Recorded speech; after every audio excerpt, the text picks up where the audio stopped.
আমার মেয়ের চাই, আমার জীবন বাঁচাই। মেয়েটার জন্য আমরা পরে মরাই, আধা মরাই, এ জীবনটা যাইতাছে আইতাছে। উত্তর বাড্ডা আবদুল্লাহ বাগ রাজাল কবিরাজের কাছে আমার মেয়েটা নিয়ে গেছি। পরে নেওয়ার পরে কয়েকটি বদ জিন ধরছে। পর ঝাড়ফুস করার পরে বারান্দাটার মধ্যে পরে কয়েকটি আমনে ওষুধ আনতে যান। ওষুধ আন না দেখি কবিরাজের লোকও নাই, আমার মেয়েও নাই। পরে আমি দরবারে কান্দতে কান্দতে গেলাম যে হুজুর আমার মেয়েটা নাই। কয় তোমার মেয়ে কোথায় গেছে আমি কিভাবে বলবো? পরে পাও দুটাও জড়াই ধরলাম। আপনি খালি বলেন এই জায়গাতে আমার মেয়ে চিনে না, আপনি কোন কই আছে না, সিসি ক্যামেরা নষ্ট আর খারাপ ব্যবহার তো করছি, এটা বলার ইয়ে নাই। মেয়েটার জন্য আর কাছে একটা মাস ঘোরাঘুরি করলাম, ওই একই কথাই কয়। পরে করলাম জিটি, কয় কি মেয়েটা বাইর করে দিতাম, জিটি লেখলা কেন আমার নামে, এর লেগে আর বাইর করে দেবো না, আপনারা খোঁজেন গা। এই আজও একই কথাই কয়। আরে মনে কর শিকার পাওয়া হইতে পারি নাই। পরে জিটি করলাম, মামলা করলাম, রেপ 10 সবাই যায়, টাকা পয়সা দিয়ে বিদায় করে দেয়।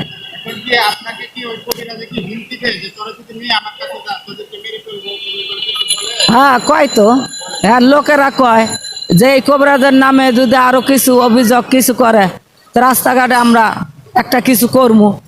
হ্যাঁ গো তোর তো সম্পত্তি আছে, টাকা পয়সা আছে, তোর কি আছে, তোরে মেরে ফেললে বা তুই লোক পাবি কই, এটি অনেক কিছু শোনা যায়। হ্যাঁ লোকেরা কয়। আমি এখন এই যে মেয়ে খুঁজি আর এই পান সিগারেট বেশি, আর 2টা মানুষ মেয়ের সঙ্গে বিছানায় পড়া, দিন মজুরি করে আমার স্বামী কাজ করে, হেও এখন হচ্ছে না। সংসার এখন খুব কষ্টেতে চলতে হয়েছে। মেয়ের সঙ্গে আমরা সব পাগল হয়ে গেছি গা। মেয়েটার কবিরাজে ইচ্ছা করলে পারে, সবাই কয় ওর এলাকার মানুষ কয় এই কবিরাজে নামি দামি, আমগো মেয়ে বাইর করে দিছে, আমার মা বাইর করে দিছে, আপনার মেয়ের বাইর করে দেবো না, হ্যাঁ বাড়ির থেকে হারাইছে, হ্যাঁ পারবো, হ্যাঁ দাও একটা কিছু করছে, সবাই একই কথাই কয়।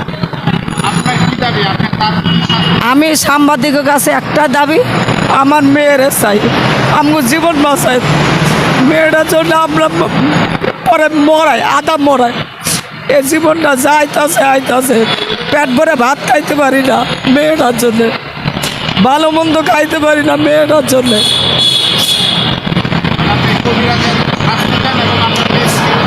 হ্যাঁ